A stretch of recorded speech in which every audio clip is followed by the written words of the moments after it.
There have been numerous institutional reports and predictions on the RWA space.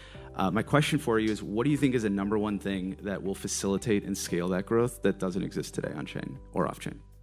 So from my perspective, obviously security is one issue, but I think the other issue also is just lack of maturity in the ecosystem. Again, coming from where I came from, working with certain vendors, they did not meet the control environment that we would expect from a large financial institution. So we had to make a lot of concessions for working with certain projects. There's no enterprise surveillance and enterprise risk management tools and how to do capital reserve. There's just so much stuff that like the traditional banking system is used to. And while there's a lot of, interesting projects that are trying to attack in the space, they're not necessarily doing it at the enterprise level. Just to give a quick example, if we're looking at node providers, at a major bank, unless we build it ourselves, we have to work with a node provider where we're now making API calls, and that node provider now has access to all of our queries. Okay, so now we have to do a deeper due diligence of that particular provider, and then we find out it's like a team of like 15 people who do new background checks, and there's no offices, and they have laptops, and they use their personal email on it, because you can't have a restrictive environment, because that's just not who we are as a community.